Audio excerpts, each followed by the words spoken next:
Assalamualaikum warahmatullahi wabarakatuh. Waalaikumsalam warahmatullahi Waalaikumsalam warahmatullahi wabarakatuh. wabarakatuh. Selamat pagi semuanya. Apa kabar hari ini anak-anak? Selamat pagi, Bu. Alhamdulillah Pagi, baik, Bu. Bu. Baik, alhamdulillah, Ibu.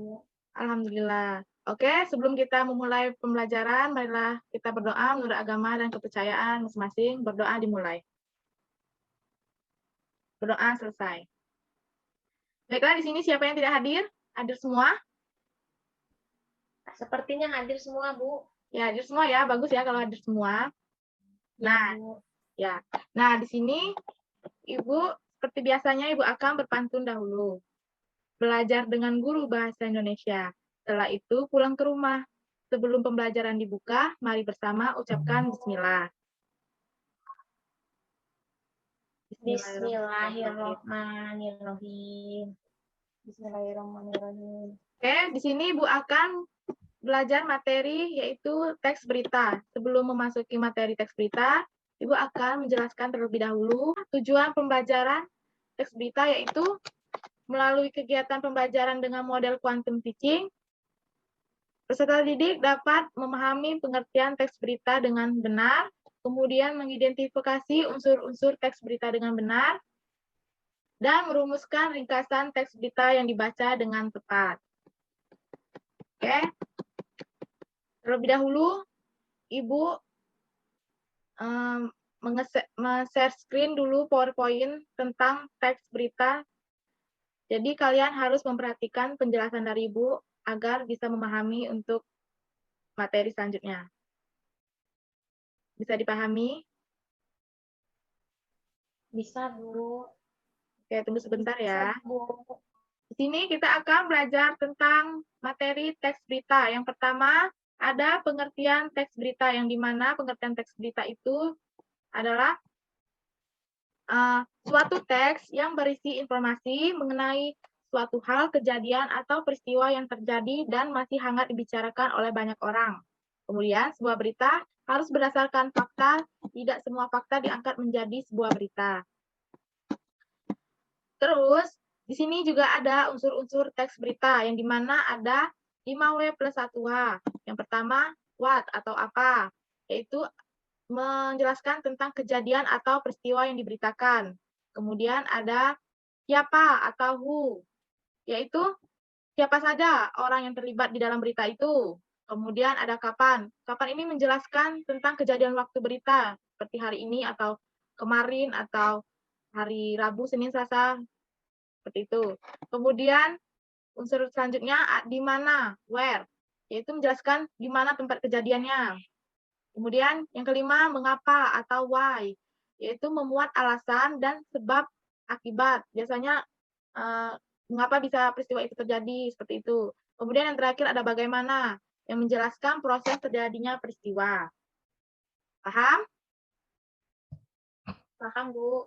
Nah, sekarang ada struktur teks berita, yang dimana terdapat 3 struktur. Orientasi berita ini merupakan bagian pengalaman masalah atau hal apa yang akan dibahas dalam berita ini. Kemudian, peristiwa berita, yang menceritakan tentang kejadian yang terdapat pada peristiwa, atau hal yang ingin dibahas secara rinci dan berurutan. Jadi menjelaskan tentang unsur mengapa dan bagaimana. Itu termasuk dengan struktur berita. Kemudian sumber berita. Sumber berita ini biasanya terletak di bagian awal berita atau akhir berita. Itu seperti contohnya kompas.com. Kemudian ada unsur-unsur kebahasaan teks berita. Unsur kebahasaan teks berita, yang pertama, mudah dipahami, yaitu bahasa yang biasa dipakai sehari-hari, bersifat standar atau baku. Kemudian menggunakan kalimat simplex atau tunggal yang terdiri atas subjek, dan predikat. Kemudian yang ketiga, menggunakan kalimat langsung, biasanya ditandai dengan penggunaan tanda petik ganda disertai keterangan penyertaan. Kemudian yang keempat, menggunakan verba transitif, verba yang memerlukan nomina. Kemudian yang selanjutnya, Menggunakan konjungsi untuk memperjelas maksud berita, seperti kemudian, sejak, setelah itu, awalnya, atau akhirnya, dan lain-lain. Yang terakhir, mempunyai makna yang jelas dan tidak menimbulkan makna yang paksa atau ambigu. Dalam meringkas teks berita itu, terdapat langkah-langkah meringkas teks berita. Yang pertama, mencermati naskah asli atau menangkap kesan umum dan sudut pandang pembaca. Yang kedua, mencatat gagasan utama yang mengandung unsur 5W+1H. Yang ketiga, membuat reproduksi, yaitu dengan menyusun kembali suatu karangan singkat atau ringkasan berdasarkan gagasan utama. Yang keempat, ketentuan tambahan yang harus kita cermati adalah yang pertama, sebaiknya menggunakan kalimat tunggal. Yang kedua, bila mungkin ringkas kalimat menggunakan frasa menjadi kata, rangkaian gagasan diganti dengan gagasan saja. Bisa dipahami materi teks berita sebelum kita masuki tugas? Insya Allah paham, Bu. Ada yang ingin ditanyain? Tidak, Bu. Oke. Kalau tidak, Ibu akan mengirim video contoh teks berita di grup WA. Karena di laptop Ibu tidak bisa share screen video. Nanti laptop Ibu mati. Jadi Ibu kirim ya videonya ya. Ya, Bu. Jadi kita bentuk kelompok ya, Rananda sama Michelle, Rea Utami sama Perti Wulandari. Bisa dipahami? Bisa, Bu. Oke. bisa, Bu. Oke, udah Ibu kirim ya linknya, silakan ditonton dan kerjakan LKPD yang Ibu kirimkan di WA Group. Ibu berikan waktu 20 menit dari sekarang. Ya, Bu. Baik. Oke, baiklah Nana, sudah semua pekerjaan yang Ibu berikan? Sudah, Bu. Sudah, Oke, Bu. kalau sudah, baiklah perwakilan kelompok membahas tentang LKPD yang Ibu berikan. Siapa yang mau maju duluan? Kelompok mana? Kelompok Rea atau kelompok Rananda? Silakan. Saya, Bu. Oke, Rananda Oktarina, silakan. Ya. Baiklah, teman-teman. Saya akan menyampaikan hasil diskusi saya bersama Michelle, yaitu mengenai unsur-unsur berita. Yang pertama, ada what atau apa yang terjadi dalam berita ini. Yang terjadi yaitu sertifikat vaksin COVID-19 resmi digunakan sebagai syarat untuk beraktivitas di tempat-tempat publik. Yang kedua ada who atau siapa yang meresmikan, yaitu Gubernur DKI Jakarta Bapak Anies Baswedan. Yang ketiga ada when, kapan peristiwa itu terjadi. Peristiwa itu terjadi pada tanggal 3 Agustus 2021. Yang keempat ada where, di mana peristiwa tersebut terjadi. Tempat yang peristiwa tersebut terjadi di Jakarta, yaitu di apotik dan toko obat, tempat perbelanjaan seperti supermarket hingga pasar tradisional, restoran dan kafe, warung makan dan warteg dan pusat perbelanjaan lainnya. Yang kelima ada why, yaitu mengapa peristiwa tersebut dapat terjadi. Peristiwa itu terjadi karena masyarakat yang melakukan aktivitas di sektor tertentu harus sudah divaksin. Oleh karena itu, setiap berkunjung ke tempat yang sudah ditentukan, masyarakat wajib membawa sertifikat vaksin COVID-19. Dan yang keenam ada how, bagaimana peristiwa tersebut dapat terjadi. Saat mendatangi tempat-tempat tertentu, masyarakat harus menunjukkan sertifikat vaksin COVID-19 dan mematuhi aturan dan protokol kesehatan yang berlaku selama masa pandemi. Nah, di sini dapat disimpulkan bahwa 5W+1H merupakan unsur-unsur dalam berita. Itu saja, Bu. Ya, terima kasih. Bagus sekali untuk Rananda Oktarina. Tepuk tangan dulu. Oke, jadi Rananda Oktarina mempresentasikan hasil diskusi mereka, hasil diskusi kelompok dengan Michelle. Jadi, menjelaskan tentang unsur-unsur teks berita yang ada di video tersebut. Ayo, siapa lagi? Kelompok Rea Utami, silakan mempresentasikan hasil diskusinya. Baiklah, saya dari perwakilan kelompok 2 akan mempresentasikan hasil kerja kami, yaitu struktur dari teks berita.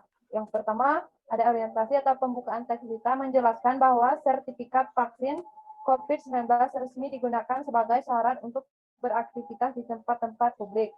Aturan ini berlaku setelah Anies Baswedan selaku Gubernur DKI Jakarta menerbitkan aturan tersebut pada tanggal 3 Agustus 2021. Kedua, peristiwa yang lengkap yang terjadi dari teks berita di atas. Peristiwa dapat ditemukan pada penjelasan mengapa sertifikat vaksin COVID-19 harus ditunjukkan dan sektor-sektor atau tempat apa saja yang diwajibkan menunjukkan sertifikat vaksin COVID-19. Dan ketiga, sumber berita dari Bobo ID dengan penulis berita Ikawati Soekarna dan editor oleh Ipeta Rahmalia. Mungkin itu saja yang bisa saya sampaikan, Bu. Terima kasih. Ya, terima kasih kepada Rea Utami telah mempresentasikan hasil diskusi dengan Perti Ulandari. Tepuk tangan dulu untuk Rea Utami. Nah, jadi kita dapat simpulkan bahwa di dalam video tersebut terdapat unsur-unsur teks berita dan struktur teks berita, yang dimana unsur-unsurnya ada 5W plus 1H. Kemudian strukturnya ada orientasi, peristiwa berita, dan sumber berita. Jadi sebelum menutup pembelajaran, Ibu akan menyimpulkan hasil pembelajaran kita, yaitu tentang teks berita. Ibu ingatkan kembali bahwa teks berita adalah suatu teks yang berisi informasi mengenai suatu hal, kejadian atau peristiwa yang terjadi dan masih hangat dibicarakan oleh banyak orang. Biasanya teks berita ini berbentuk faktual, jadi harus bersifat fakta. Kemudian teks berita ini banyak terdapat di koran, terus kemudian di majalah, kemudian di radio, televisi, dan sebagainya, yang berupa bentuk tulisan maupun secara lisan. Ada yang ditanyakan anak-anak jauh ini? Tidak, Bu. Jadi kalau tidak, Ibu akan mengasih tugas untuk kerjakan di rumah ya, nanti lewat email. Ibu kasih waktu 2 hari lagi. Iya, Bu, baik. Jadi kalian harus belajar yang rajin agar nilai kalian bagus. Karena ini menyangkut untuk nilai di raport. Bagaimana? Bisa dipahami? Bisa, Bu. Bisa diajak kerjasamanya? Bisa. Oke. Sebelum kita menutup pembelajaran, alangkah baiknya kita berdoa menurut agama dan kepercayaan masing-masing. Berdoa dimulai. Berdoa selesai. Oke, sebelum menutup salam, Ibu ingin berpantun dahulu. Pergi ke pasar, beli burung cendrawasih. Anak-anak cukup sekian dan terima kasih. Wassalamualaikum warahmatullahi wabarakatuh.